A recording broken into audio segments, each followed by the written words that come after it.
All right. Oh yeah. Okay. So this should be working now.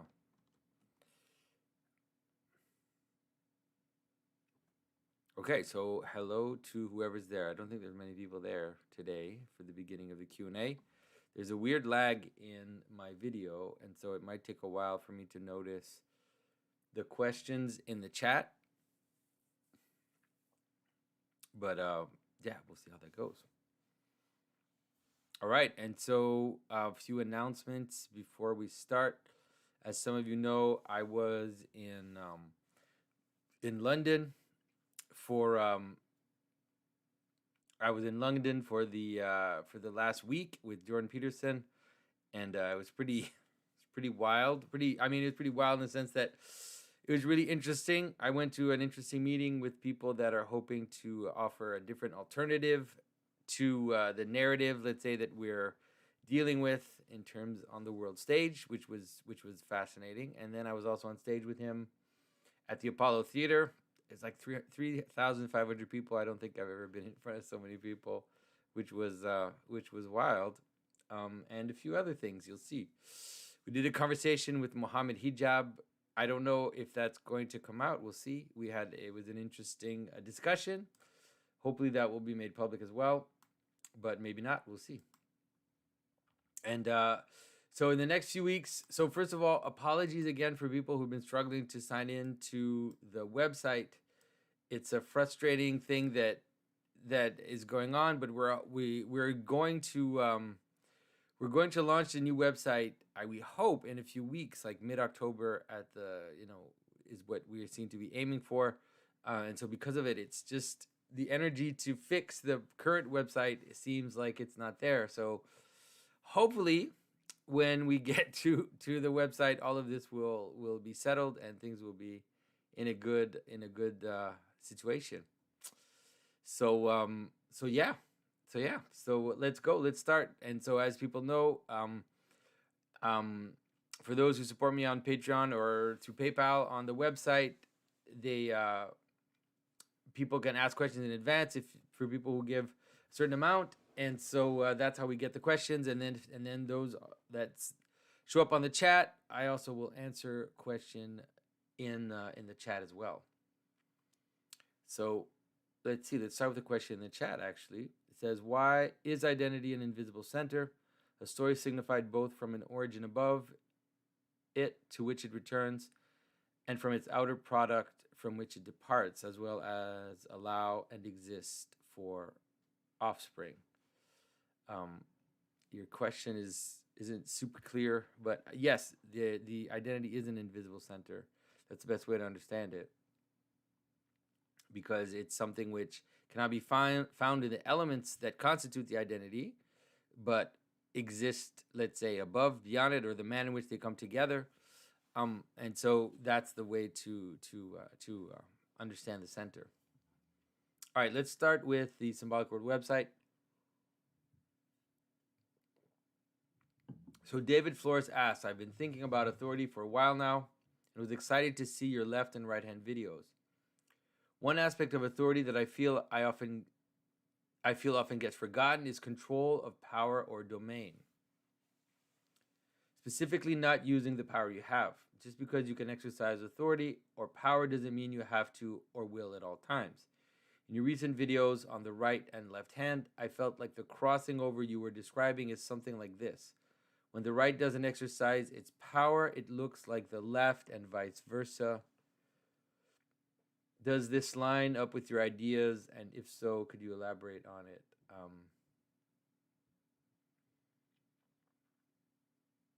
Yeah, I'm not sure. No, I'm not sure it lines up with my ideas, especially that I've been talking about how there's a difference between authority and power. Let's say, at least that's the way that I describe it. And so, if you're kind of dealing with that, then I'm struggling to see. I'm struggling to see what that means. So sorry, David. So I hope I'm gonna be okay during this Q&A, because since I got back from London, I've been sleeping like 12-hour days every day, and I'm really struggling to, like, for some reason, to like get back on top of things. So hopefully that won't affect too much the discussion. So Benjamin Wood asks, as a polyglot, what is your sense of how English grammar and vocabulary shape contemporary discourse? I've heard that English and Latin both have a tendency to reify concepts that Greek and other continental languages are less prone to, but I can't evaluate these claims. If true, how significant a problem is it that English is the lingua franca of both science and the internet? Well, English is definitely, I mean, I've thought about this. English is definitely something like something like the language of the end, and because it seems to be very uh, open to multiplicity. Like it seems to be able to absorb anything, like to absorb the Germanic languages and also the Latin languages, and whatever works seems to be able to be absorbed into English. And so on the one hand, it makes it a very powerful language because it kind of because it can just absorb things, and so it seems that like English culture in general, like a kind of Anglo culture in general, seems to be pretty good at finding the balance as it absorbs different things. That it's I guess that's part of what English history is about. All these different groups coming in and taking over.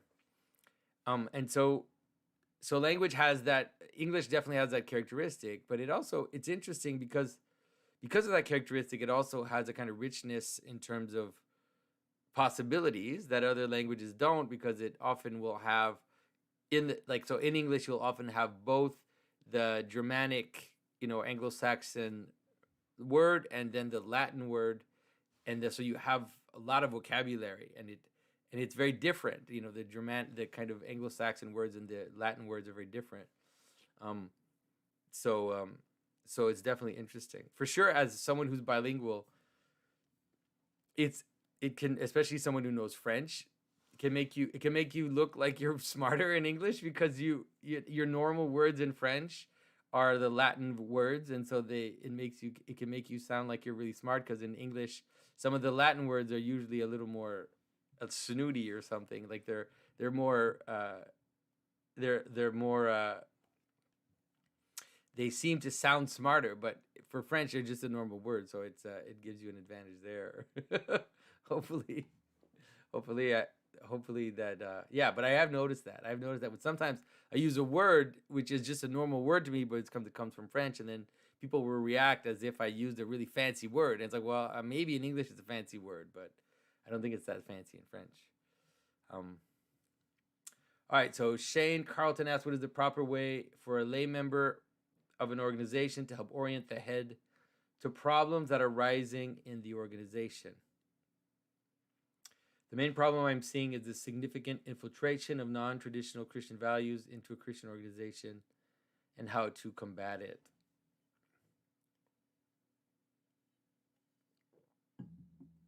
Yeah, it's very difficult. I mean, we're in a difficult situation, especially in terms of Christianity. Um, and so I think that you definitely need to. I think the best way to understand it is you need to live those out on your own. That's the first thing. Um, and then you also need to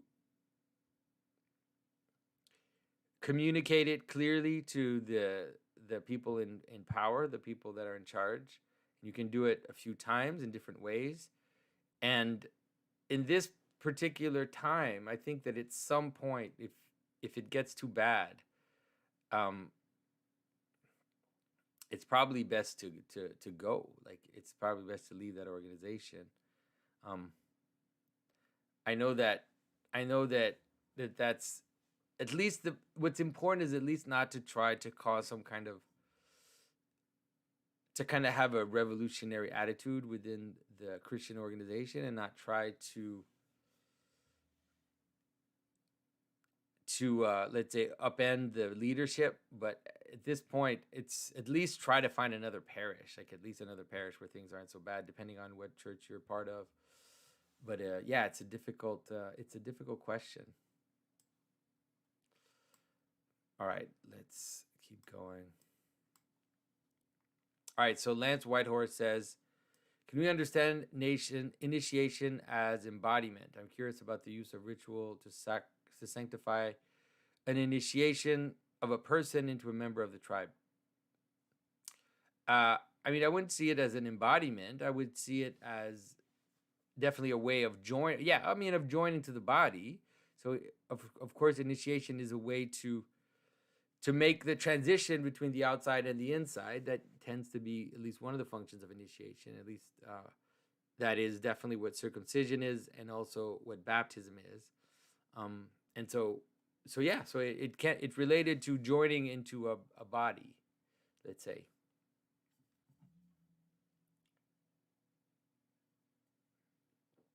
All right, and so Corey Coble asks, can you talk about the symbolism of soldiers or warriors? They have monster characteristics, and so maybe belong on the periphery defending the church, but also have a proper place in society. And so, yeah, you definitely have a point. I often talk about that. Let me just check something for 2 seconds. No, we're good. There's something about soldiers, that people that stand on the wall, that they actually have a lot in common with your enemy, and they almost have to have something in common with your enemy in order for them to be soldiers. And so they tend to represent order in the sense that they're connected to the center, but they also represent the periphery in the sense that they're the wall on the side. They hold the weapons. And so that is something to think about in terms of how they manifest themselves as protection. You know, a policeman has more in common with a criminal, or a prison guard has more in common with the inmate than with normal people in society. There's something about that which is true in terms of soldiers, and so that's why you can kind of understand what happens sometimes with the question of mercenaries and the problem of mercenaries, the idea of soldiers for hire and all that. But there's definitely they definitely have a place in society, but it's a difficult place. It's always a difficult place.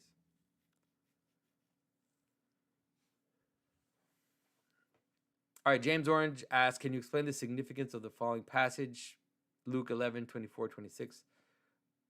When the unclean spirit has gone out of a man, he passes through waterless places, seeking rest, and finding none, he says, I will return to my house from which I came.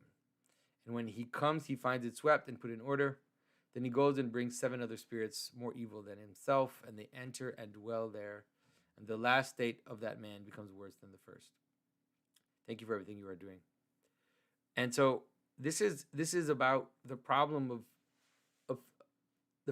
of the need for spirit, or the need for principality. There needs to be things that manage you, or that inhabit your house. You could say it that way, the way that the scripture talks about it.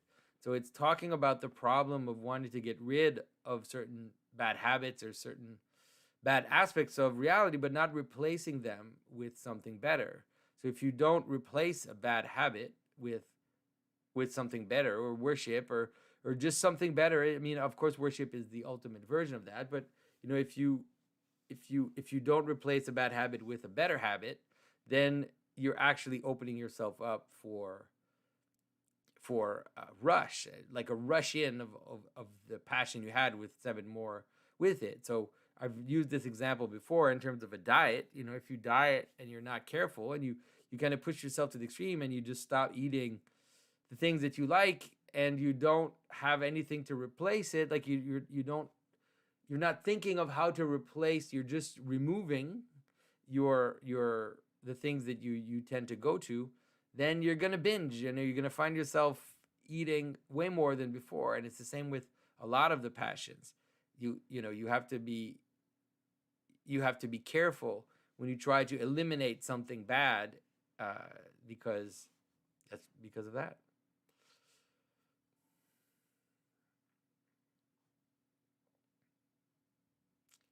All right, and so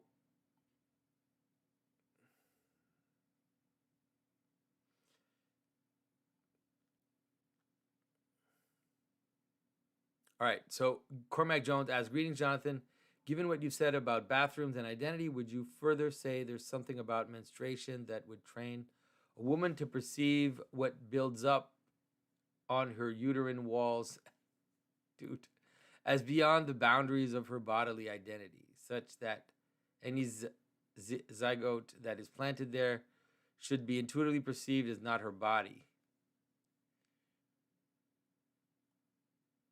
Is there an argument to be made from emergent natural law that life begins at conception? An argument that does not rely on revelation emanating from above, like the gospel story of Annunciation? Is there a way to divvy up the phenomenology of childbearing so as to identify where the mother's life ends and the child's life begins? Or is that, like the beginning of a life, a mystery for our minds cannot tread without revelation from above, unknowable by natural law? Dude.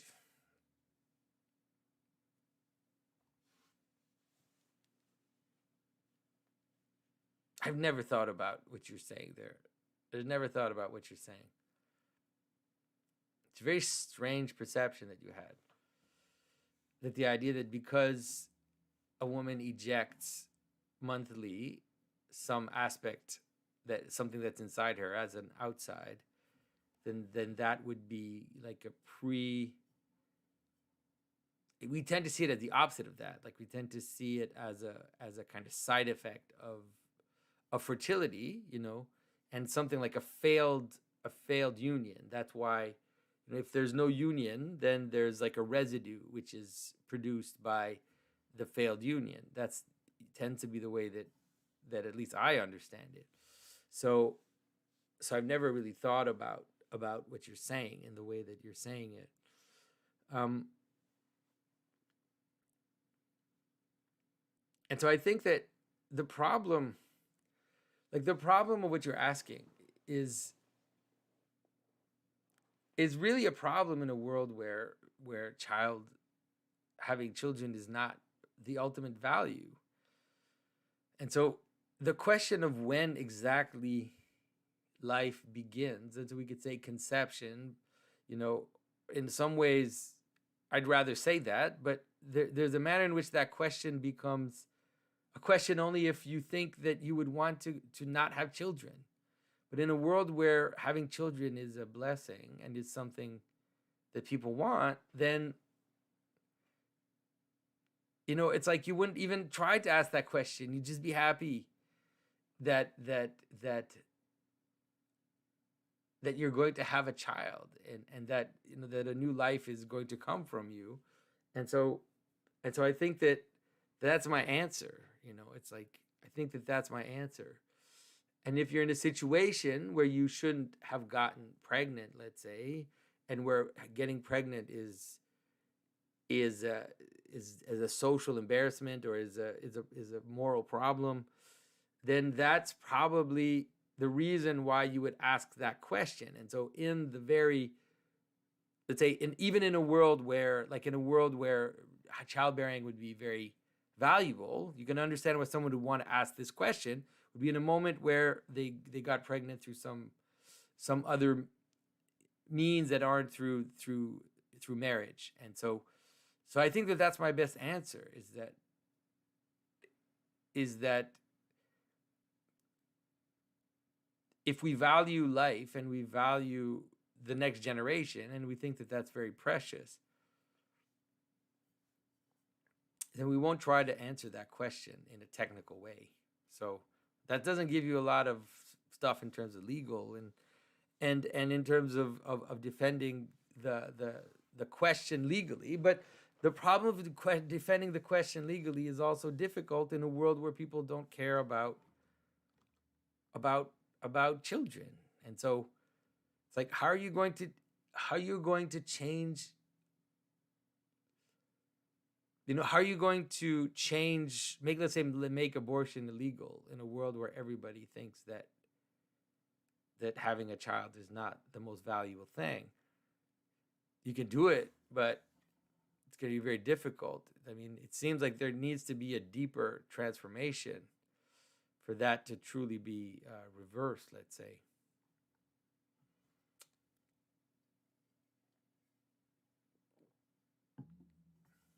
All right, so Samuel Ramalera asks, "Hi, Jonathan. God bless you. You've said once that Jesus manifests all the true patterns, and the 12 apostles also participate in that by manifesting patterns that will fill the world. I've come to understand how Peter and Paul manifest that in their symbolism and in the story of the church via the left and right hand patterns, especially in the West. You've also talked sometimes about Judas as a type of Antichrist, but how do the other apostles fulfill the world like that? What is the symbolism related to them? Also, when will the Universal series with Richard Rowland return? This series needs a great comeback. Yeah, we're definitely going to start that very soon. Richard was traveling. He went he was traveling with Father Andrew Damick, actually. And so, they're back, and so we'll start soon. I think we even have a date. I don't even remember when it is, though. So how did the other 12 apostles fulfill the world like that? And so it's interesting because you've got a point. Like, a lot of the 12 apostles, the symbolism of the 12 apostles seems like it's lost, or that we don't know much about them. There are certain apostles that definitely have some tradition that are important. For example, like Saint Andrew, he is the one who kind of evangelizes the so much of the world, and he's shown with his wild hair. He kind of goes out into all these places. You also have, of course, the Apostle Thomas, who goes to India and has all these traditions related to him in India. And then there are a few others, but it's true that most of them seem to kind of be lost to us. But you can understand it just in some ways as a cosmic image, as the 12, and so you have the 12 months, or the 12 the 12 signs of the zodiac. You have the 12 tribes of Israel, and so that's the way to understand it. It's basically thinking of, let's say, moving out from the center. If you look at the description of how the camp of Israel was supposed to be set, with the tabernacle in the center and with the tribes kind of all around it, all these 12 and a half tribes or whatever, all around the tabernacle, you kind of have to understand it that way. So it's like an extension of Christ into the world. So now imagine, instead of the tabernacle, you have the entire cosmos as the place. And that's what you see in the image of Pentecost, when you see the 12 flames kind of spread out on the disciples, but imagining it like spread out onto the whole world. So that's a way to understand it. But it's true that some of the specific, especially the disciples, especially the 12, like some of that symbolism is lost, for sure. So, all right. And so Tobias Lundqvist asks, when Adam ate from the fruit of the tree, he blames the woman for his sin, who in turn blamed the serpent, and so the serpent became the first scapegoat. Jesus reversed this by turning himself into the ultimate final scapegoat and took the sins of the world upon his shoulders. Is it reasonable to assume that if Eve had not blamed the serpent, then God would not have cursed the beast and our animal nature would not have fallen? Interesting. Likewise, if Adam had not blamed Eve, then she would not have been weighed down by the curse either, and our feminine imagination would not lead us astray. Thanks. Highly appreciate your work. And so I think that these kind of speculations, they're not that useful, because you kind of have to understand it as a single move, right? As a single move that is the move of taking divinity for yourself, means that you're acting, right? You take divinity for yourself in pride. And so that is almost the same in its very nature as, let's say, blaming the other for your problems. And so, if you're not God, right? And so if you want to be like God, and you eat the fruit that will make you,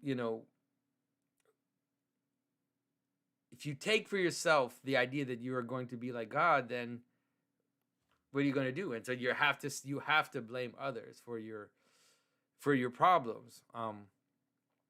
And so you're right, though, that Christ definitely inverts the whole story and inverts the process, because he does also eat the fruit, but he also takes the blame. And so even though he's innocent, so it's like really the opposite of the story of Adam and Eve. Adam and Eve take the fruit and then blame the others for the consequence of eating the fruit, and are guilty, right, of taking of disobeying. And so Christ takes the fruit in obeying the will of God, as you see in the Garden of Gethsemane the night before. It's important to see that that's what's going on there as well, that he is actually obeying the will of God by eating the fruit and then accepting the consequences of that and dying.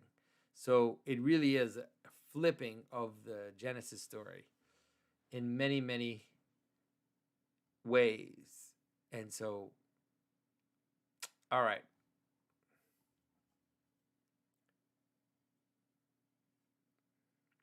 So Mark Johnson asks, what is mercy and grace? And so they're not exactly the same. They're related to each other, I guess, but they're not exactly the same. It's the same also when people talk about rigor and justice. They're not exactly the same. They are kind of related. The way that I see mercy is mostly about the notion of letting go, right? Or not holding against someone, and therefore not holding what you could hold against them. And so basically letting people come to you despite that, you know. And so you could say that mercy is when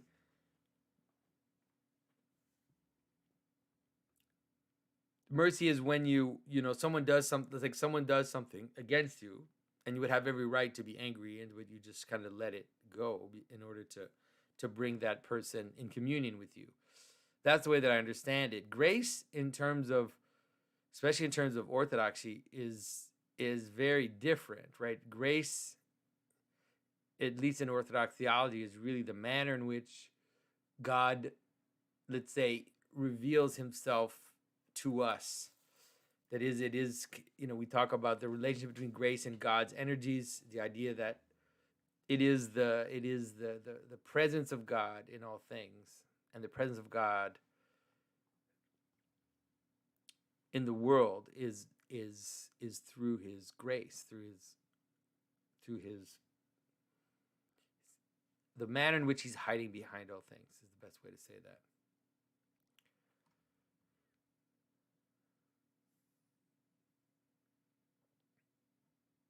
All right, so Ivan says there's some problems with the stream.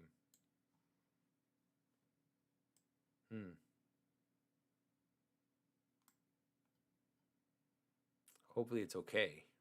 That might be why there are not many people online. Usually there are more people. So I don't know what's going on. Hopefully it's okay. All right, I'm going to continue. All right, so I'm going to move to questions from Subscribestar. Welshex asks, Dear Jonathan, have you ever visited a Catholic? Actually, let's see. Let's see if I have messages from people telling me there's a problem.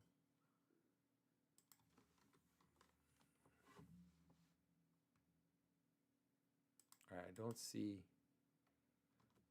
any messages for now. So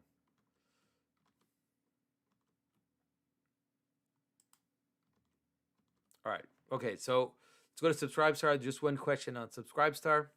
Welshex asked, Dear Jonathan, have you ever visited a Catholic Mass in the Old Tridentine Rite? Can you say something about the symbolism there? For example, using the Latin language and why it may be a danger or not to change this old liturgy. Thank you so much for your work. And so, yes, I have been to a traditionalist Catholic Mass. I enjoyed it. I think it was beautiful. I've been to several. And I kind of understand or sympathize to a certain extent with the Latin, in the sense that there's a sense in which, at least in the West, Latin is the language which kind of holds the West together, which makes it something, you know. And so I can understand why some people hold on to the Latin Mass, but I also don't believe that you necessarily need to have the liturgy in Latin for it to be valuable. I think it is valuable to understand the words of the liturgy, you know, and so that's why I do prefer. It's funny because it seems like in the Catholic Church you can't have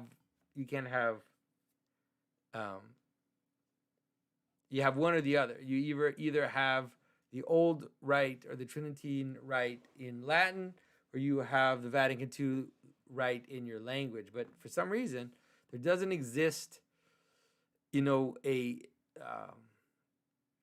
a Tridentine version in your local language, which is interesting. I don't know. In Orthodoxy, translation has always been an important part of the church and of because when they converted the Russians, they immediately translated the liturgy in Slavonic, and then the same with all the other countries.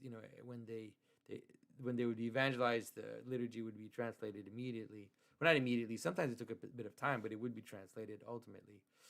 So, yeah, I tend to prefer that myself. All right. All right, so we're moving to Patreon. So Hephaestus' sad little hammer asks, "Hi, Jonathan. I don't understand what glory is."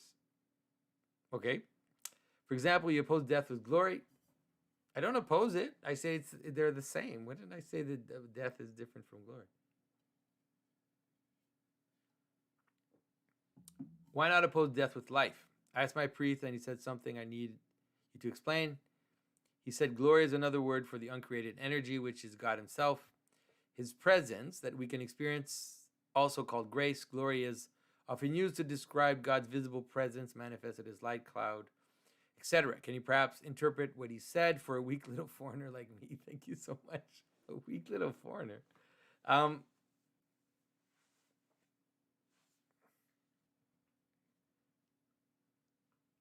he's saying the stream is quiet. I see someone saying the stream is quiet.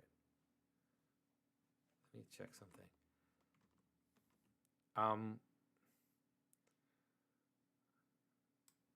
Let me make it a little bit louder. Hopefully this will help. All right. I don't know. It's weird. This stream is weird this time. I had some weird issues. Okay. So your priest is right. And so, of course, your priest is right, but he is he's talking about the glory of God. And so, of course, you're not God. You also have a glory. Living things have glories. But the glory of God is very specific because God is the source of all things. So you could understand glory as something like the overflowing of you. And so you, as a person, there you have extensions of you which overflow from you. And so you have manifestations of you in the world. And so that glory is your reputation. That glory is the stories people tell about you. That glory is the things you do. It's your works. Your works. It's the things you leave behind. It's the things you've created. All those things participate in your glory. So you can understand it really as an extension of your being out in the world. Okay, so that's why it's like an athlete wins a competition, and that's his glory. He has glory, so we glorify him. We give him a medal. We add things to him in order to so that we can see his glory. Okay, now in the sense of God, it's more complicated because God is not. Let's say God is the source of all things. And so you can understand the glory of God as the manner in which God fills all things. So it's you can understand like an overflowing of God. It's the works of God. It's the way in which God manifests himself in the world. It's everything that makes us see God or encounter God, okay? But the idea in Orthodox theology is that glory and that grace, like we mentioned before in the early question, is not separate from God. It's actually God himself. And what it is, and because God is the source of all things, it becomes the underlying reality of all things. And so God is hiding through his glory. So all the world is full of his glory, right? You've heard that before. The world is full of God's glory. That is, the world is an expression of God. That is, God created the world. And so it is full of his glory. and his glory underlies it and is actually causing it. So that's maybe the difference between God's glory and our glory. But you can understand both as the same. And so the way to understand it, so you can, if you look at the way that it's described in Scripture, you can kind of understand it, is that so all these overflowing things, if they are connected to God, then they are God's glory. If they get cut off from God and they're seen as having being in themselves or having value in themselves, then they become idols. Okay? They become because we aren't linking them properly to their true source. They aren't vehicles for us to see through them the God present in the world. And so that's true for God, okay? But then it's true also for you. That is, if you're overflowing, that is, if the works you do are not done ultimately in the service of God, in the proper alignment with God, then those works, which are your glory, will be dead, right? And you can understand so many things about how in the epistles, how this is discussed. It's like, on the one hand, St. Paul says things like you have to run the race, win the race, get the crown, all that kind of language. And right away, like immediately, a bit later, he'll say things like, works are dead. They have no value in themselves, okay? And so you can understand it similarly to the manner in which God's glory fills the world. It's like your glory can fill the world to a certain extent, but if that glory isn't in service of God, then it becomes death. It becomes an image of your death. And so the ultimate image of receiving a crown, so you receive glory on your head, but then you offer that crown to God. So it's like, if you offer your crown, your glory to God, then that glory, that's the only way that the glory you receive has any value. And so it's like a paradox, but not really. It's a paradox in the sense that whatever glory you have only finds its value if it is offered up to God. But if you try to keep your glory for yourself, then it becomes dead letter. It becomes dead and becomes dead works. Okay? So hopefully that's helpful. I think I've got it right. All right, so Matt Surgeon says, hi, Jonathan. I've heard that some Orthodox priests say Jesus didn't fulfill all the Old Testament prophecies at his first coming and will be fulfilled at the second coming. It seems crazy that all Old Testament prophecies wouldn't have been fulfilled at his first coming. Maybe they don't know how to interpret the Old Testament prophecies correctly, since they think they haven't been fulfilled. Your thoughts? And so there's definitely there's a mysterious aspect to that. The West Beta will understand it, and this might seem like a cop-out to some people, but that's what it's going to be, is that there's a sense in which Christ on the cross, all is finished, like all is done on the cross. And there's a sense in which all is done something like a seed, like everything contained in the center. It's like everything is accomplished. And now all that has to happen is it has to kind of unfold. And so that's the way that I tend to understand it. And so maybe in that sense, you can get a feeling like, well, some of the things said in the Old Testament will happen at the second coming. But the second coming is just an extension of the crucifixion and resurrection. At least that's the way that I see it. So I mean, because Christ himself, talks about, the coming of the Son of Man and the judgment of the world and all these things. And so it seems like he is pointing to something further. But I do think that happened on the cross, at least in seed form. That's why we have the good and the bad thief on the cross as an image of that the judgment of the living and the dead already happened, which is difficult in terms of I understand how that would be difficult for just kind of secular people to understand. So that's as much as I'm going to say about that. All right, so Undying Nephilim, dude, that's her name. Undying Nephilim tells me that the sound is much better, so I'm happy to hear that, Undying Nephilim. But we also do hope that you will die, Undying Nephilim.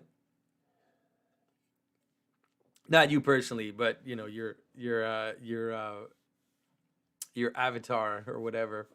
So Anton Olanderson says, "Hi Jonathan, I hope you're doing well. I asked a couple of months ago about the correlation between the weight of Solomon's gold and the number of the beasts, which are both 666.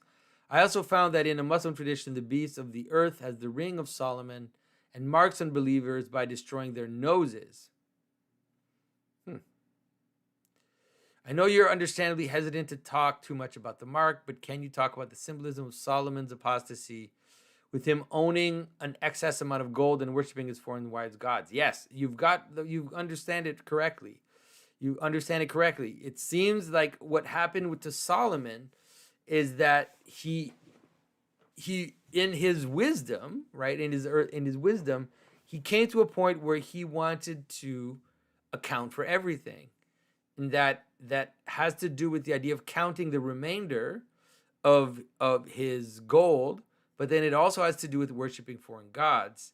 And so it's as if you want to account for the margin, you want to account for the excluded within your religious system. And so I think that that's definitely the idea that we talk about when we talk about the beast as the system which tries to account for everything, and in doing so ends up leveling everything or inverting everything in a weird way. And so you've got. But this is interesting. The idea destroying their noses.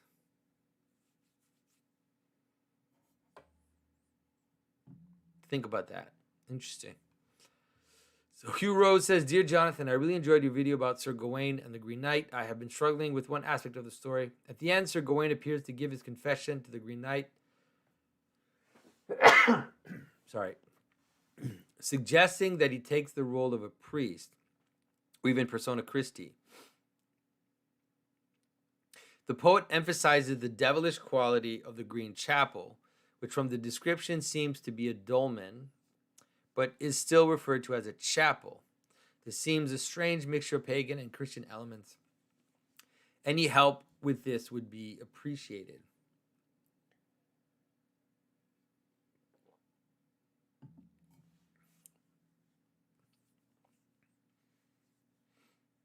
So I've never thought about the idea that he would be confessing to the Green Knight as a priest, but you do have a point that for sure the strange idea of the Green Chapel. So there definitely is, like, the whole story of the Green Knight has to do with how to deal with the stranger, or how to deal with the strange. And so it would definitely, that's why it would definitely have something of paganism in it. And the notion of how to deal with the strange appears right at the outset, of course, with this strange monster which appears in King Arthur's court. But then it also goes on later in terms of the idea of him being a guest in a foreign noble's castle and his strange wife trying to seduce him. This is all biblical imagery of the stranger's wife trying to seduce you. You can imagine Joseph in the house of Potiphar. You can imagine Solomon warning his son about the foreign woman, whose feet go down to Sheol, whose lips are as smooth as honey, but whose lips go down to death. And so this is all what's kind of going on there. And so this is also represented in the green belt itself as this strange rim, as this strange periphery. which acts as a supplement and protects you, right? And so there's a relationship. I mentioned this before with between this idea of the adding of the strange skins on Adam and Eve, like adding of the strange as a layer around the outside. So all of this is what the Green Knight is about, and so that there's definitely something about the Green Chapel, which is probably something like what you're saying, probably something of ambiguous chapel, something about an ambiguous holy place that isn't Christian, that isn't pagan, but really is, this liminal space that the whole story is about. And the question is, can how should Gawain act in that world? But in terms of the idea of confessing, that's interesting. Like, I definitely have to think about it. But it turns like, in the end, the surprising thing is that it's as if it's like a trick. The whole thing is a trick, right? The whole process was there to test whether or not he would remain true and faithful. So but there's definitely still things to think about with that story, because it's a very complex story in terms of symbolism. Right. So Joe Gallego says, "Hi, Jonathan. I'm a CPA and I've been trying to understand what taxes represent in respect to symbology. Any ideas?" So taxes are really just sacrifices. They're just good old sacrifices. You take what you have that's valuable and you give it up towards a higher participation. So you give it to the state, and the state then offers back something, right? You give up the money of taxes, then the state offers protection, identity, cohesion, laws, rules, all the things that bind us. So in order for the state to bind us, it has to take from us some potential to form its body. And so we become its body, but it's symbolized, but not just symbolized, but symbolized in the sense of concentrated into us giving up value up the hierarchy, so that we can participate in the common projects, in whatever common project that we're involved with. So when I know some people are like death to taxes type people, but I really don't see that as a Christian position. Really, it's just not possible, because without taxes, you can't exist as a common body without giving up. And it's the same with the church. If you don't tithe to your church, if you don't give money to your church, you're not part of the church. I'm sorry to tell you. Like, you have to give money. And I know this sounds like it could sound crass. It's not crass at all. You have to give up potential towards a higher being in order to participate in it. And so it's not just money. Obviously, you can imagine that you also have to give attention, and you have to give energy, and you have to give work, let's say, up.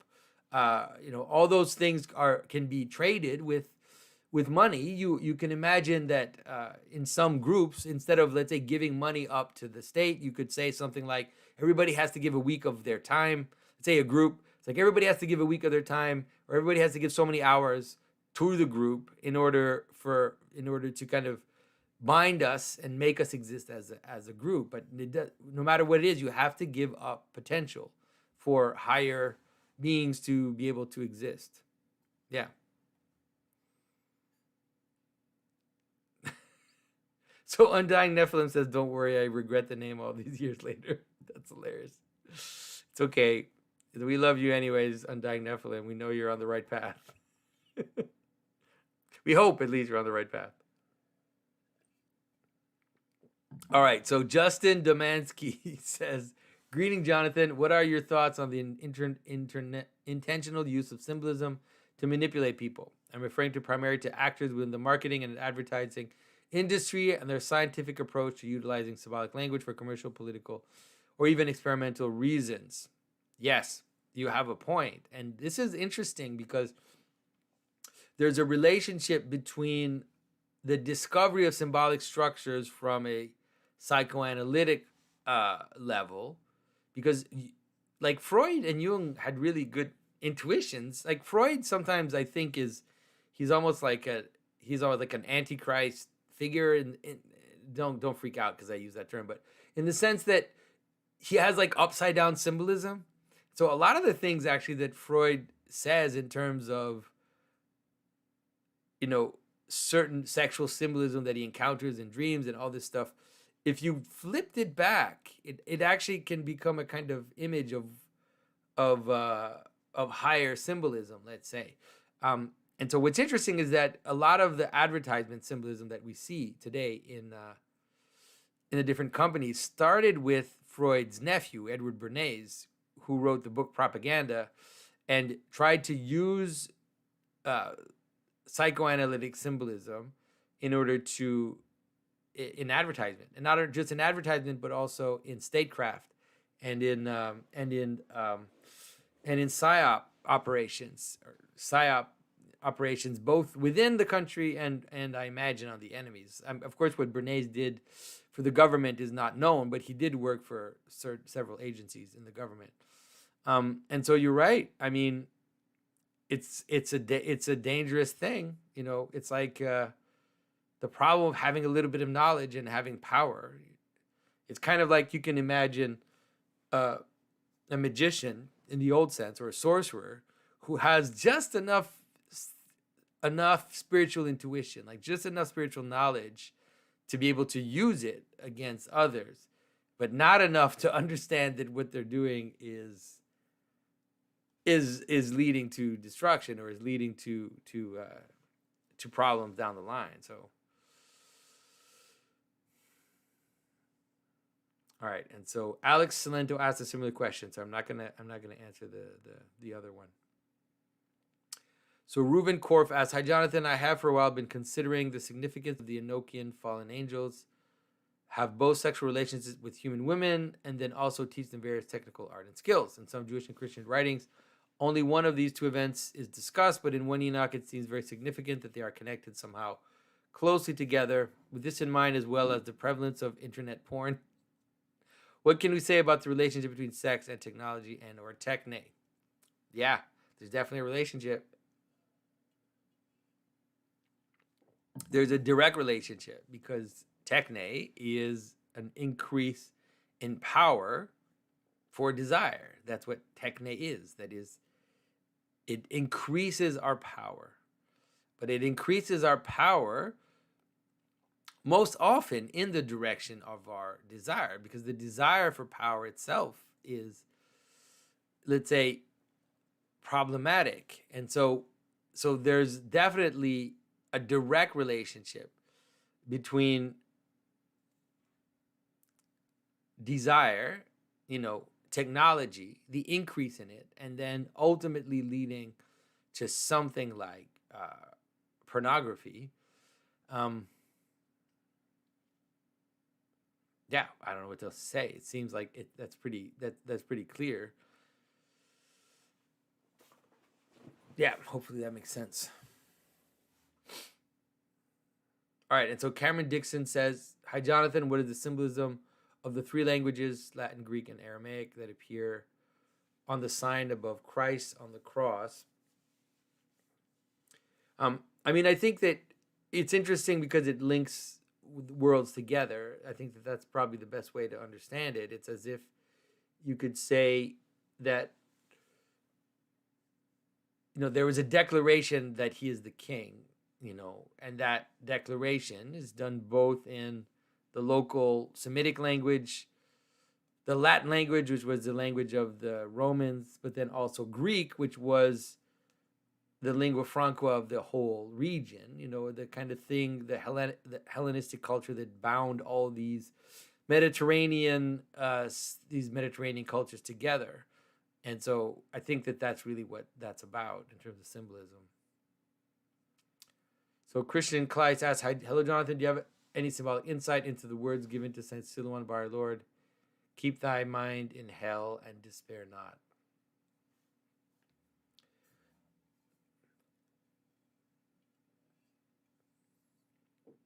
And so, first of all, it's important to understand that when it says hell, I think it means death, Sheol, like keep your mind in death and despair not.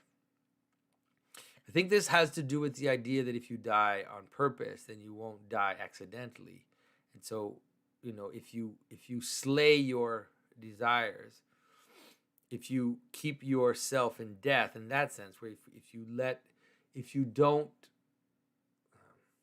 if you're able to put to death yourself and your desires, then that is the best position, because then you will not die, and then you will actually find a strange hope, because you won't have the actual despair, which is attachment to those desires, right? Which is, let's say, undue attachment to all these things that bind us. And so I think that's the image. Yeah, and so you could see it if we said it the opposite way, right? If you could say something like, if I would say something like, keep your mind on your desires and you will despair, right? Then you can kind of understand it. It's harder maybe to understand the opposite, which is keep your mind in death and despair not, and you won't despair. Hope that makes sense. So Marcus David says, what's the symbolic meaning of Lucifer Morningstar being voted the sexiest man alive by women? Really? You mean the character? You mean the character on like the Neil Gaiman character? I guess there was a series, Netflix series on that. I mean, whatever, dude. It's not surprising. I don't know what to tell you.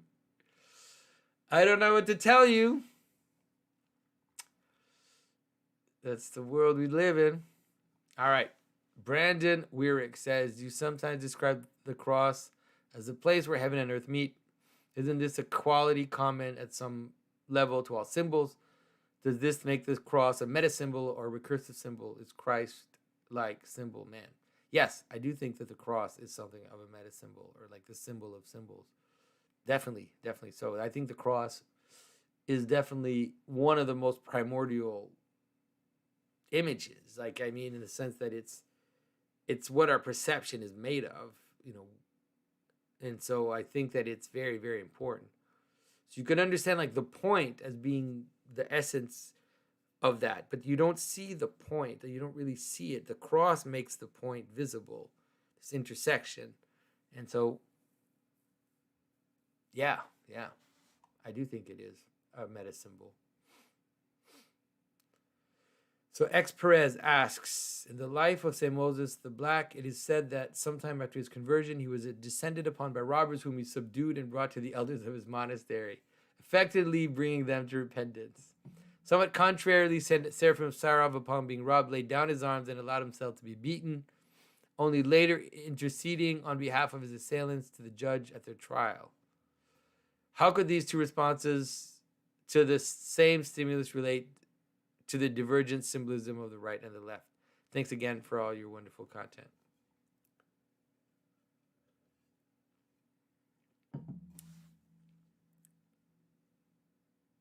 It's such a great story, man, that story, St. Moses. Such a great story, because it's like, in the story, it suggests that he didn't hurt them, I guess. It's like he subdued them. He was this huge thug. So, no, I think that both of them are. I think both of them are good. If I remember correctly, and I might be wrong, but I think that there's also a sense in which Saint Moses was protecting others. This is also something which is different in terms of understanding. The idea that you'd say you wouldn't defend yourself, but you would defend others. And I think, if I remember correctly, that's part of the story, is that those robbers were not just there to rob him, but were there to rob the monastery and to rob the other monks. And so Saint Moses, just subdued them. It's a great story, and it also kind of shows, it shows the nature of Saint Moses, who is this protector in many ways. He's a criminal, he's a robber, he kills the dog, and so he becomes like the protector for those who for those who want a little hint on God's dog, we suggest that in the story, which is why, well, he doesn't actually kill the dog, but when the dog dies in the story, the first book, because of the thieves that kill the dog, then Christopher replaces the dog in the story. And so there's a little bit of that in the story of St. Moses, where he kind of becomes the guard dog and has to deal with the issues. But then ultimately, in the end of this story, my understanding is that in the very end of his story, the way he dies is that he actually lets himself be killed by robbers, if I remember correctly. So that part of Saint Seraphim is also there in the story of Saint Moses. So BJ Sanchez says, "Hi Jonathan. In the Synoptic Gospels, there seems to be a pattern around the Transfiguration. First, there is the confession of Peter, Jesus' prediction of his death and the fall of Peter. Then there is the Transfiguration, and there is the healing of the boy. Is there a deeper link that means these must go together? Thank you, and God bless Father Jerome Santa Maria." So there's something there. Someone recently, oh man, I wish I could remember his name. There's a wonderful priest. I was having a discussion with him recently. And he, oh man, I wish I remember his name right now. And he was able to help me understand an aspect of the Transfiguration that I never understood. And I think it's related to all of this. It's that, so the Transfiguration is we understand that it happens on the Feast of the Tabernacles. And the Feast of the Tabernacles were when the Israelites would make tents for themselves and live in tents for a certain amount of time in order to remember the Exodus, when they lived in tents in the desert. But there's also a sense of which that it's related to the tabernacle in the sense of the Holy Tabernacle too. And so St. Peter,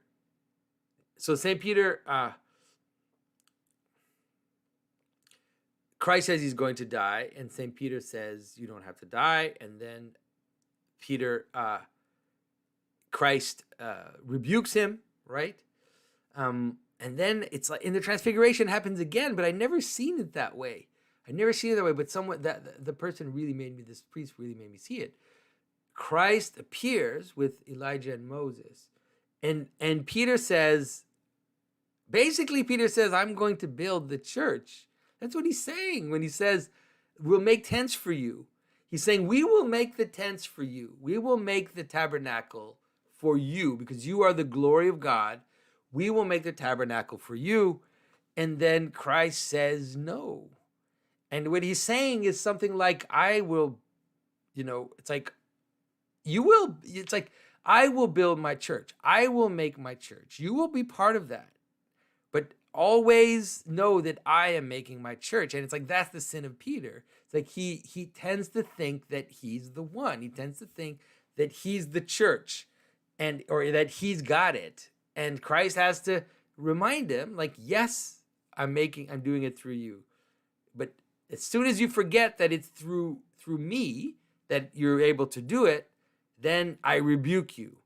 And it's like, man, there's a very powerful mystery about the Christian church in that, there's a very powerful mystery. So I think that definitely in terms of the fall of Peter of the rebuking of Peter and the Transfiguration, there's definitely a relationship between those two, it's like, yeah. So yeah, good stuff. I mean, it's pretty powerful, but I'm not sure about the healing of the boy, though. I'd have to think about that. I have to think about the healing of the boy. Hopefully that gives you a little bit of a hint of how these seems to fit together in a very beautiful way. All right, so Garrett Widner says, "Hello, Jonathan. What is your opinion on using video games as a means of culture creation? It seems most overtly Christian video games are shallow and childish, and video games as a whole hew towards sensualism and time wasting. Do you have any thoughts on how a video game could be useful in a Christian sense?" And so I mean, I think video games can be useful to a certain degree because they tend to have a hierarchy and they tend to have a kind of ladder of ascension, and so you can kind of understand hierarchy and ascension and transformation. Like they're usually pretty shallow transformations, but nonetheless, like especially if you think of like kind of RPG games where you have a character that has to acquire certain skills and virtues and then ascends and therefore masters more domain as they kind of ascend that hierarchy. I think that can help people understand how the world works and how, of course it's a low version of that, but I do think that there's some interesting, and just like fantasy stories, it seems like video games, because they're simplified worlds, they tend to have compressed symbolism in them, you know. So I think they can be useful. I think the problem is, of course, that they're massively overused and that they kind of take over and they replace religion, I guess, for a certain extent, and seem to replace life for some people. So that's the danger of them. But I don't think they're evil in themselves.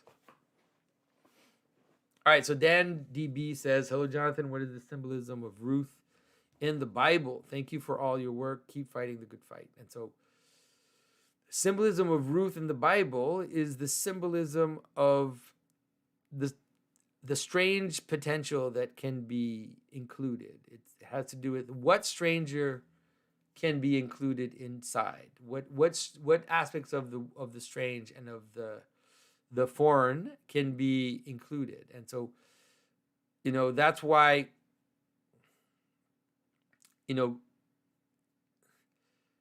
all the symbol, there's so much symbolism about that. Like she she's the stepdaughter of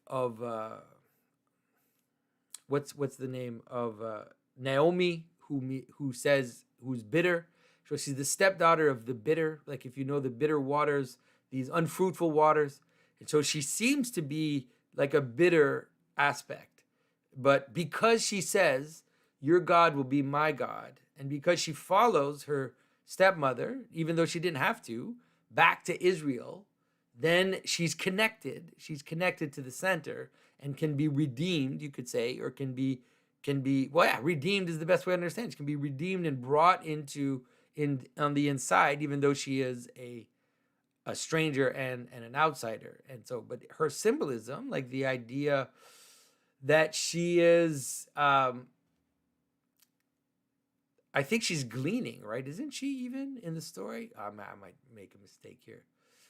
I want her to be gleaning in the story, like to be taking what's fallen from the. I think she's gleaning, from that is, she's a stranger gleaning on the field, and then she comes and she uncovers the feet of Boaz, and it's like the relationship with the feet and the strange. If you remember, the whole idea of the feet and what they represent as the limit of the body, and they also they are a stand-in for other parts of the body, like other, let's say, the parts of the body where the sun doesn't shine, right? That's what the feet also kind of represent. And so she kind of uncovers that, and she uncovers his nakedness, you could say. But in that case, she's doing it towards redemption and not towards scandal. So it's like a weird thing going on there. And then ultimately, she also represents a glimmer of the return of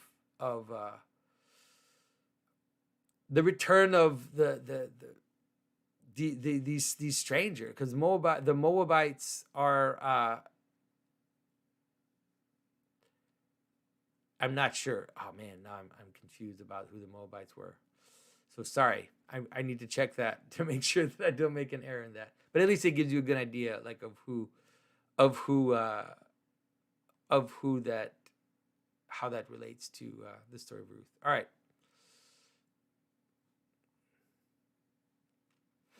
All right, so Manuel Montiel asks, what is the symbolism of excessive adornment, and how does this relate to nakedness? Can there be excessive nakedness? Both adornment and nakedness seem to have their place in the church. Certain icons of St. Mark the Ascetic is naked, but it's clearly far from acceptable to be excessively adorned versus naked. if I walk down the street. Thanks for entertaining the oddly phrased questions. I mean, there can be transgressive nakedness, if that's what you mean by excessive nakedness. And so there's a nakedness of scandal. We talk about that. I've talked about that a few times, where there's the idea of improperly revealing the nakedness, your nakedness, or the nakedness of others. And it usually has to do with a kind of embarrassment, and it has to do with a kind of scandal, right? And so the idea of like participating in a scandal is something like excessive nakedness. So it kind of shows you to the world.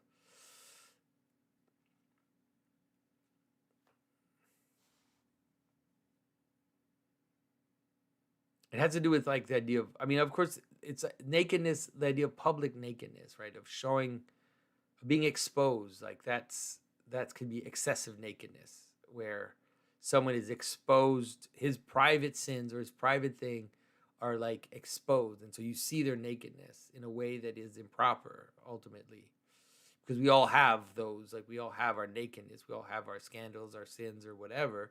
And so when you see when someone's sins are kind of exposed to the world, I think that would be something like excessive nakedness.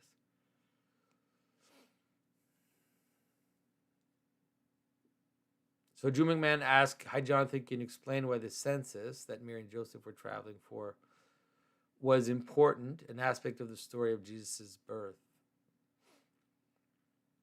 I think that it has to do with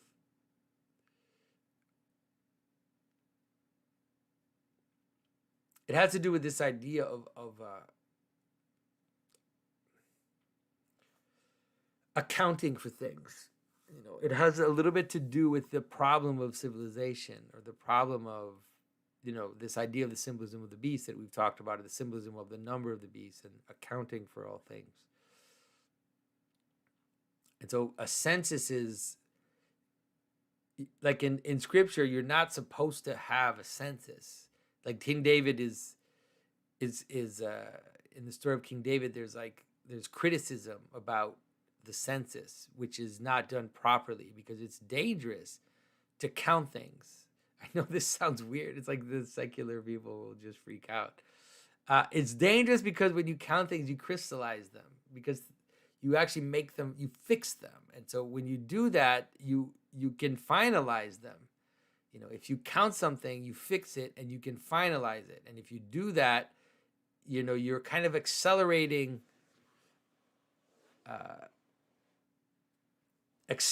its shattering, maybe is the best way to kind of understand that. And so you could, I mean, it's hard for people to understand what I'm saying, but if you see it in excess, you can maybe understand it.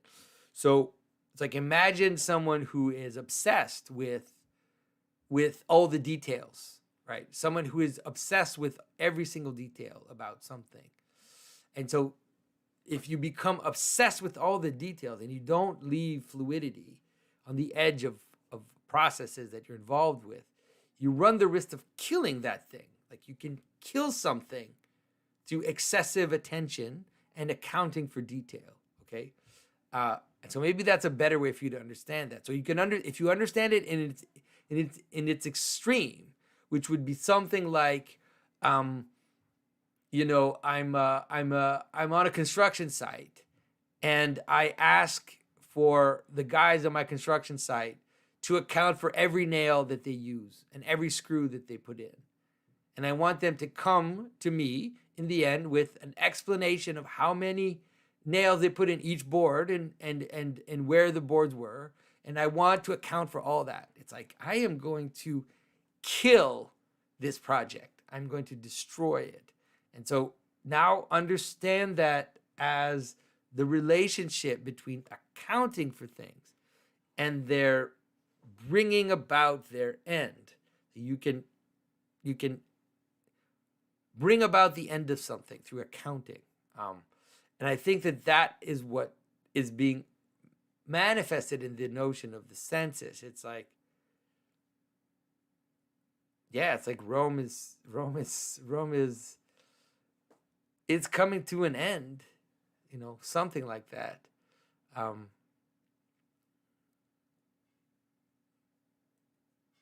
yeah, something like that. All right.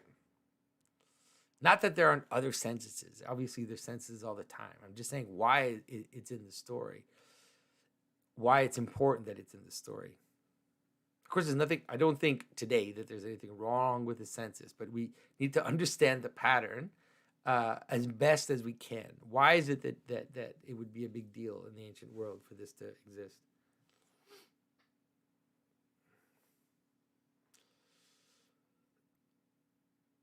Lisa Parrott says productivity apps. Yeah, yeah. It's like that some of these productivity apps are the very opposite of productivity because they kind of ask you to account for all the things you're doing, and it can totally kill you if you know. It's like I started going to the gym. Like an example. Sorry, I started going to the gym because my daughter wanted to go to the gym, and so I'm like, okay, fine, I'll go to the gym with you. So I started going to the gym, and they gave us this app with the program, and then in the app you can for everything, if you want to, you can put in the weight for how you use for every rep. You can put in how much time it took you, and you can. It's like if you did that, my goodness, would you ever return to the gym if you actually did that? It's ridiculous. All right.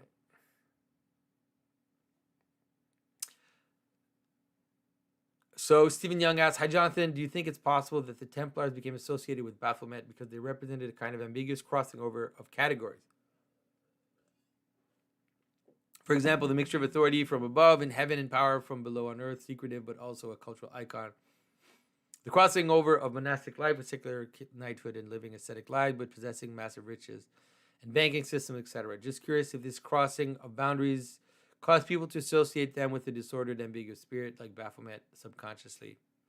Sorry for the lengthy question. And so,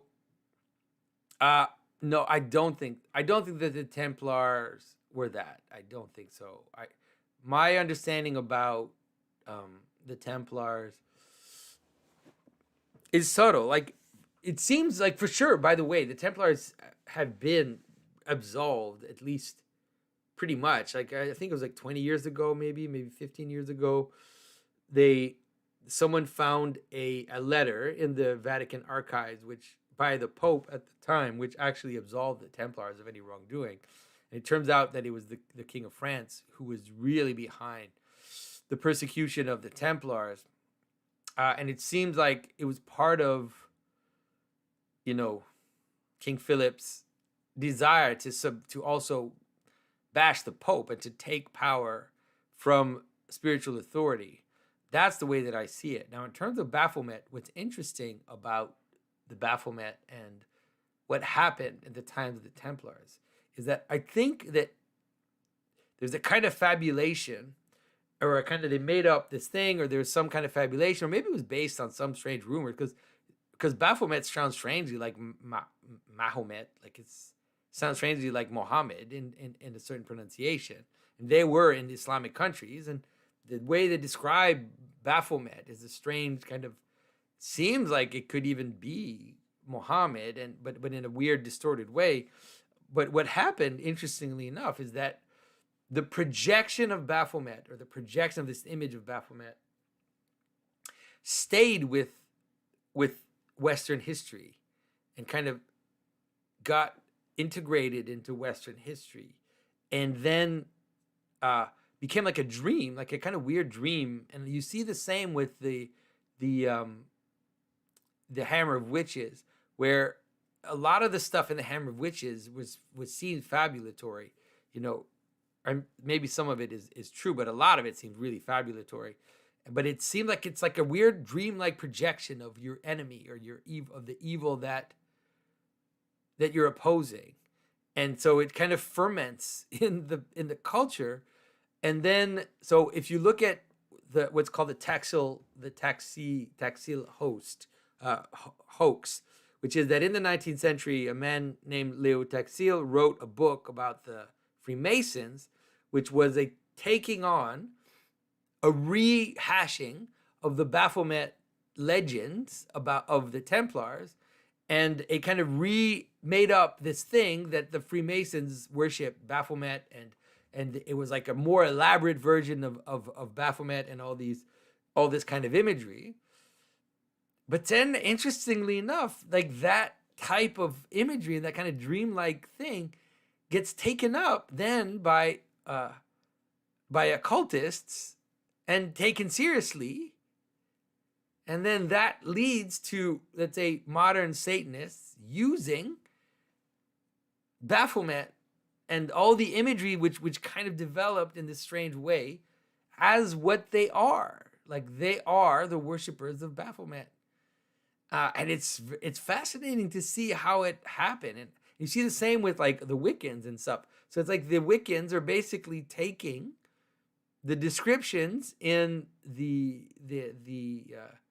Hammer of Witches and are taking it for themselves, reinterpreting it, but basically taking the basic notion that described witches in those texts and are now incarnating it as the enemies of Christianity. And you see the same with modern Satanism.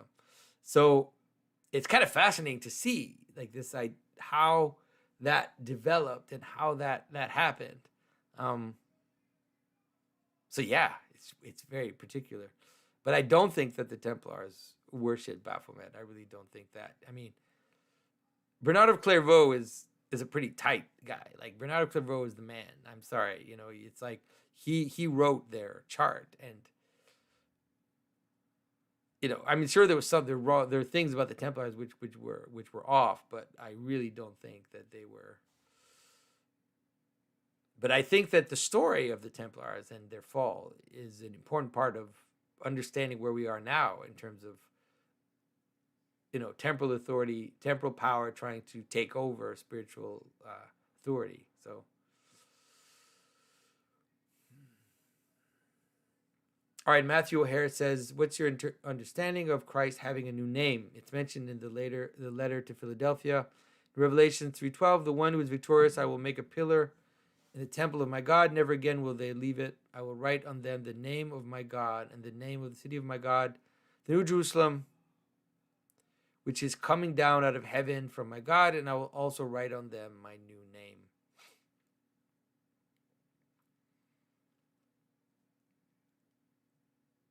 I mean, what do I think? What do I understand? I think that it has to do with the idea of a secret name, or the idea of a name which is not revealed yet. And so it has to do with the idea that there are aspects of God which we do not, which are beyond manifestation, and that in the eschaton, then those aspects will be revealed in new names. And you could say something. You could even say something like, "We will all be given new names in the eschaton." Like, you could say something like that, because of that, because they're aspects of God which are not accessible to us, let's say. So that's what I see. That's how I see it. All right, Luca Irimadze says, "What is the meaning of vesting the bishop in front of everyone?" Yeah, that's an interesting one. I'm not totally sure. It might have to do with the fact that that's like something like, we are the clothing, like we are the bishop's clothing, something like that.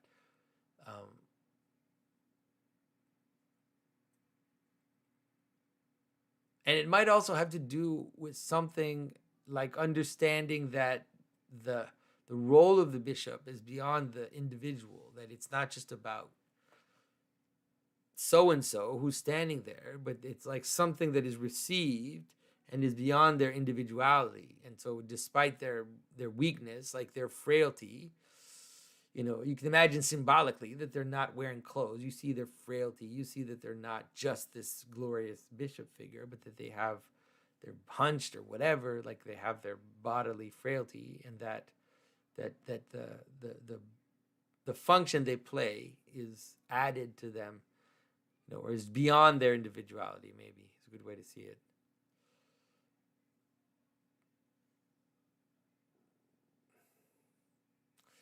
So Sean Desmond says, been reading lots of René Guénon recently, and I'm finding practically everything perfectly true and agreeable. Okay. Could you give the biggest reason why you're wary of recommending his writings to people? Is he just missing something, or does he get something very wrong? Well, it just depends what book you're reading, my friend. I mean, I don't know what book you're reading, but it's like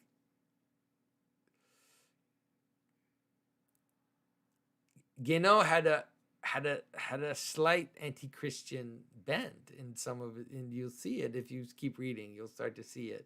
Like he has an animus against Christianity, and it shows.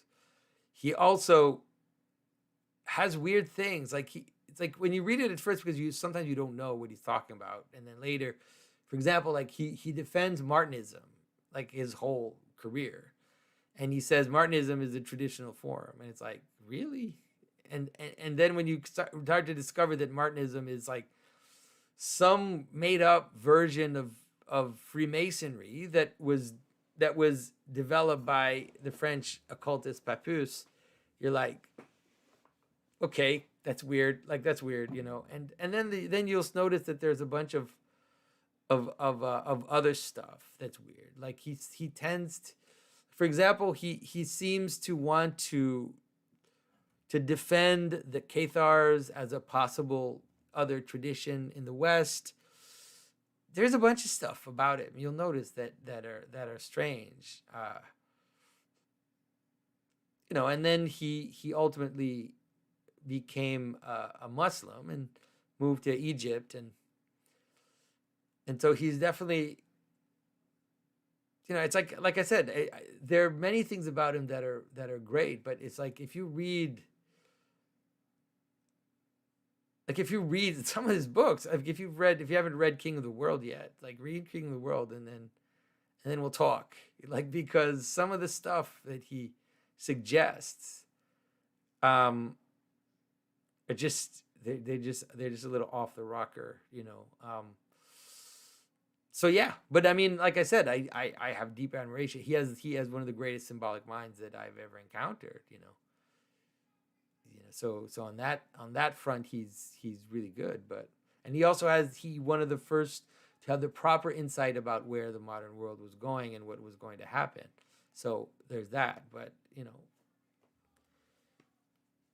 yeah, he started as an occultist. That's important to understand. He was in the the Gnostic church, you know, before, let's say, kind of embracing tradition. But it seems like a lot of us in some ways, like we kind of bring in our old world into the new world, and so it seems like he kept a lot of that occultist stuff with him as he was discovering the more kind of traditional forms. And so there's so many things. Like, for example, he says that no religion teaches reincarnation, and he kind of tries to explain it in some ways, and looks at some point, it's like, I see what you're saying, like you're defending against the New Age reincarnation, that kind of really puny reincarnation that people remember themselves as, you know, princes, and always remember themselves as being great figures in the past, that kind of nonsense. But then it's like he also seems to suggest that there is no, in another tradition, there is no cycling back of the souls into this state. Rather, that there's only kind of transmigration to other states. But it's like, I mean, he was a Muslim, so I understand why he said that especially if he was like a universalist Muslim trying to fit Islam with other traditions. But it definitely seems like Buddhism teaches a form of strict reincarnation. And you see in certain forms of Judaism, they have this notion of the cycling of the souls, where there really does seem to be something like what Origen or what Plato was describing as these souls which cycle back up, you know, into the, you know, back into bodies for certain reasons. And so, yeah, so I don't know. Those are a few reasons, but there are plenty of other reasons. So Ajafka says, what is the symbolism of a priestess? What would their function be? I mean, so it depends in what religion, but, you know, I probably don't know enough about pagan religion to understand what priestesses were in other religions. Sometimes I've wondered if the priestesses in other religions were priestesses for certain gods or in service of certain gods. Maybe, I don't know. So I don't really know, but for sure, in the Christian tradition and the Hebrew tradition, the priestly role is really a male role, and so in terms of the people. And so in some ways the priest is feminine in regards to God and then masculine in regards to the people. But in that sense, they have to be a man, because the church or the body is the feminine, and the priest acts as the head or the man, and the church acts as that which is receiving the body and all that stuff. So, yeah, that's why we don't have women priests. That's also why the churches that do have women priests, they quickly become different. Let's just say they quickly become particular. Not to say that there are some women priests that I'm sure that personally are dedicated true Christians but just in general, when you look at the churches that have embraced women priests, things don't go well. Things get weird really fast. All right, Charlie Longoria says, hello, Jonathan. I'm a photographer and was wondering how I can use photography to point back to Christ. The portrait of the human face seems to me is a way to do that. I visited Philadelphia and started asking random people if I could take portrait of them. This was a very fun exercise. What are your thoughts on this? There's a lot I can say on this topic, but I will leave it at that for now. I mean, sure. Yeah. I think you're right. I think taking pictures of human faces is a good way to kind of point to things. Photography is a framed action. You frame things. And so because you frame things, it's directed vision. And so as directed vision, you can understand that it would be possible to take pictures and to show pictures to people that would exemplify the proper direction or the proper vision. And so maybe that's something you can think about.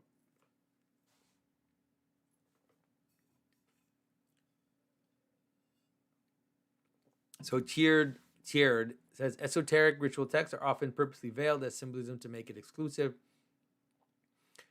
To what extent is Christian symbolism meant to veil? Perhaps you can go into the difference in symbolism used in esoteric satanic texts and Christian symbolism. So for sure, Christ does that. I mean, Christ clearly says in some of the stories that he tells when he turns then to the disciples and says that it's that now he's going to tell you the meaning of this thing. So he's like he gives the story to the people, but then he turns to disciples and tells them what it means. And there's a sense in which that is also something which I think was part of the early Christian initiatory process. That is, if you read the difference in the text between let's say the catechumen's text, or the texts that are kind of teaching the basic scripture, and the mystagogical texts, which are the texts which explain the analogies and the typology that is in scripture, you'll see that those are different. And you can understand that the things that would be taught to the catechumen before they're baptized was different than that which would be taught to the initiated once they had entered into the church, and that the mysteries of the events would be revealed to people after they've entered into communion.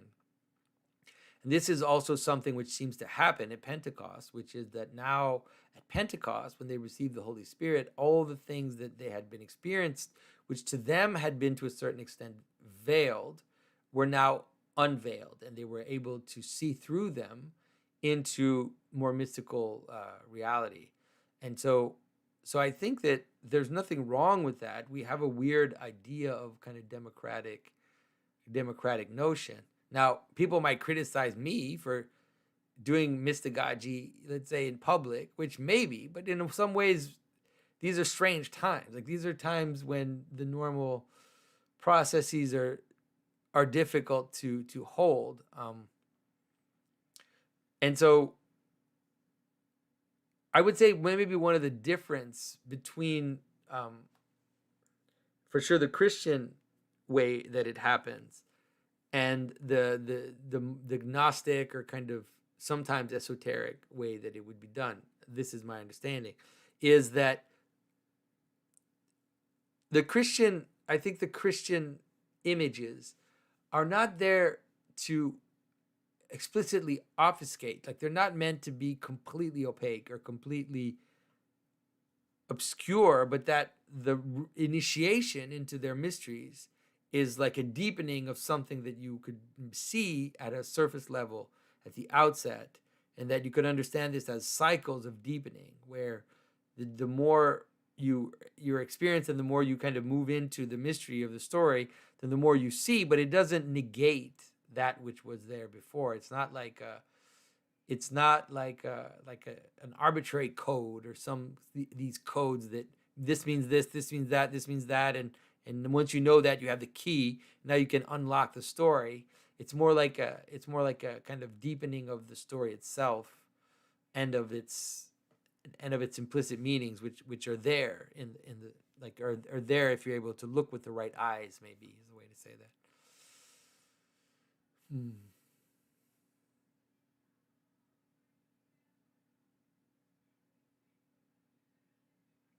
So Ross Bird says, "Hi Jonathan, what is the meaning of Jesus' promise about agreement in Matthew 18?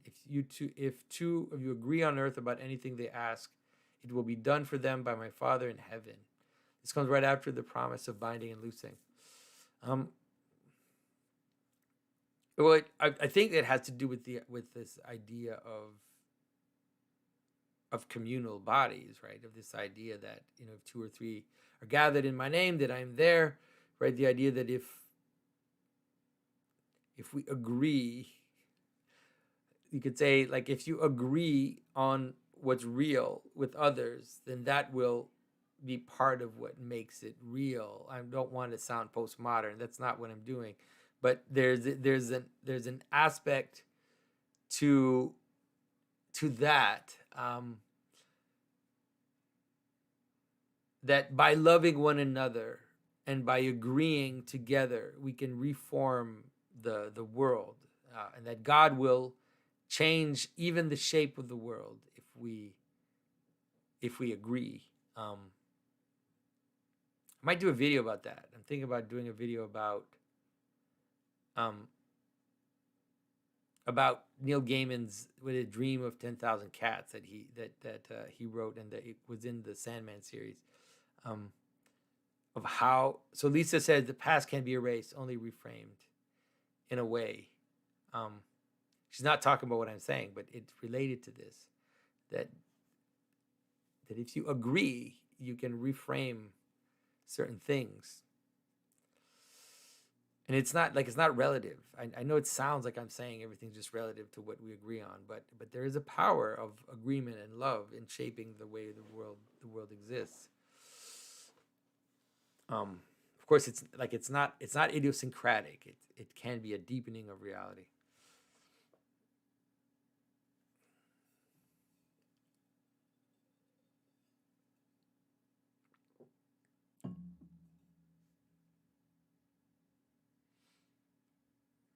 All right, so Anders Vralstad says, "Hey Jonathan, what is the symbolism of Simon helping Christ bring the cross to Golgotha?"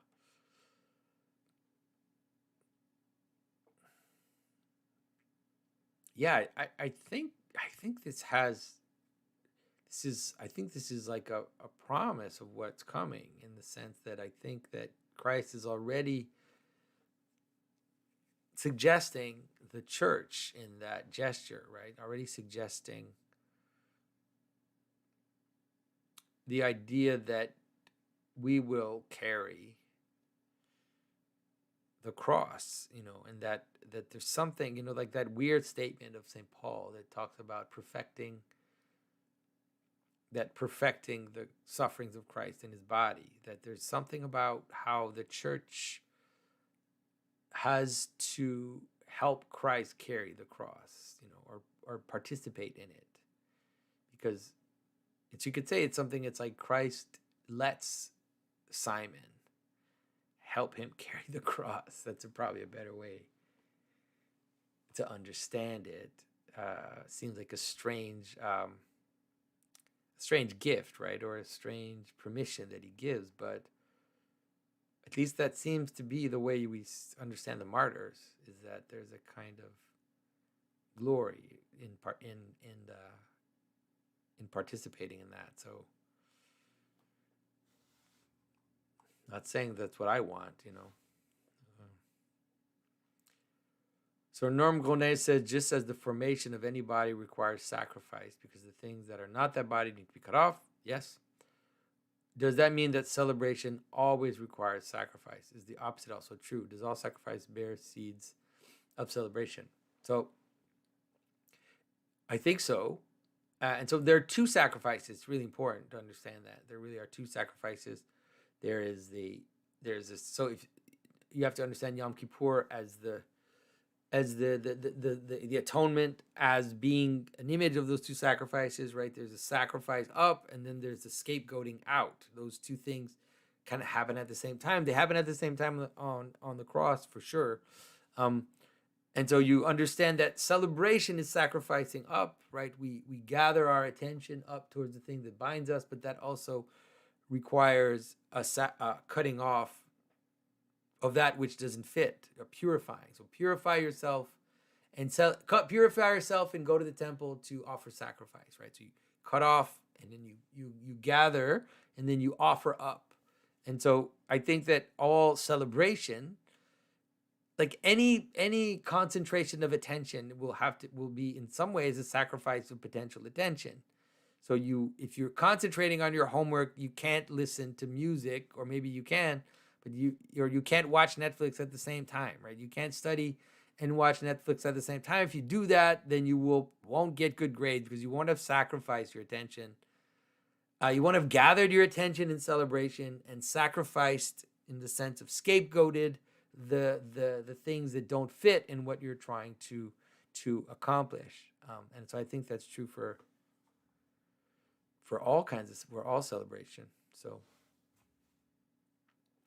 Nicolas says, what would be a proper Christian understanding of a nation? This question is particularly important to me as I'm coming from a former country of Yugoslavia, where a war broke out twice in a 10-year span because of various people claimed their local nationhood to be more important than our previous joined one. We can see similar things going on in Eastern Europe right now. I also suspect this pattern will keep occurring more and more in the coming years, and not just in Eastern Europe. Yes, you're right. That is what's going to happen, and it's going to increase. And it's not. It's been happening for a long time. This started a long time ago. It started 100 years ago, more than 100 years ago.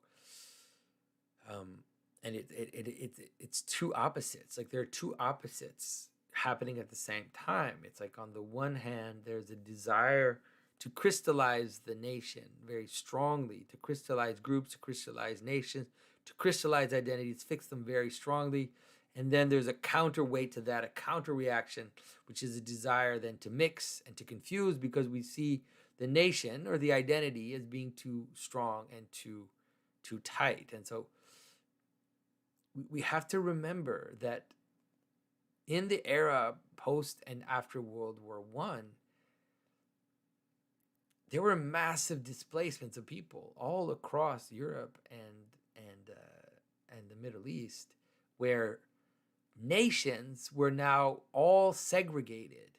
And so all the Greeks left Turkey, and all the Turks left Greece, and they created these segregated nations that were as homogenous as possible within themselves. And so that is a problem. And we created these hermetic borders around states that are supposed to contain in them these now displaced people that have their own common identity completely closed off. And so, that was one of the reasons that justified even the existence of the state of Israel, was this move towards saying every nation needs their land and their country and their borders, and every group has to be closed off. But of course, that's ridiculous because that's fractally true. And so you can imagine that at every level, people can now say, well, we're not really part of this group. Like, we're not Greeks, we're Cretans, we're not, we're not really this group. We're actually this smaller group. And so it could fragment indefinitely. And so you saw that in many respects. But then that leads to a kind of other opposite, which is this problem of mixture and of wanting to kind of eliminate all the differences. And so in the communist, let's say, time, the communist states, they had this problem where they just wanted to eliminate nationhood and eliminate tribalism. And so they just created these countries that contain all these tribes inside and basically said, you're not allowed to be that. You just have to be, the proletariat or whatever. But that doesn't work, because we don't exist that way. We exist in these fractal relationships. So when the wall came down, then everybody clung back into their identities.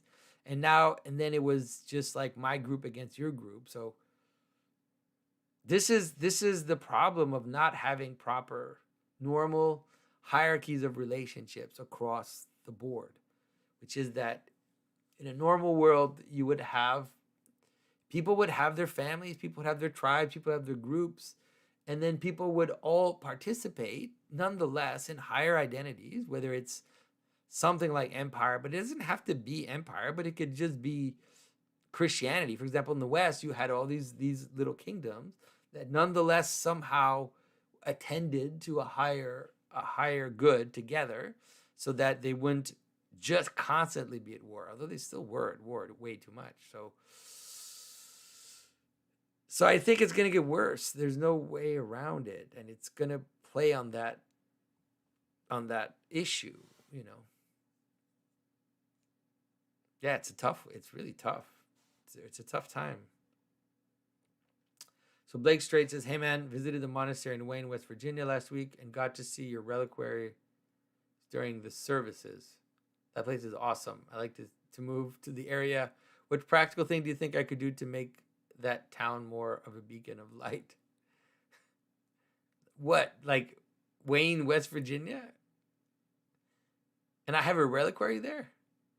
Oh, there you go. I guess I forget like where I send my things. So I'm happy you saw a reliquary. Luckily, it's important to understand that it wasn't my reliquary, that it's the reliquary of those saints. Like it ends up belonging to the saints, once the relics are in it. But I don't know what you could do to make that town more of a beacon of light, Just if you move there, just participate in the community and participate in the church. That's the best thing I can say. So, all right, guys. And so, thanks for your attention, everybody. Thanks for showing up. And sorry I was a little tired this time. Hopefully, nonetheless, despite that, there were a few good answers in the Q&A. And well, thanks for your support. Thanks for everything, guys. And I'll talk to you again very soon. Bye-bye.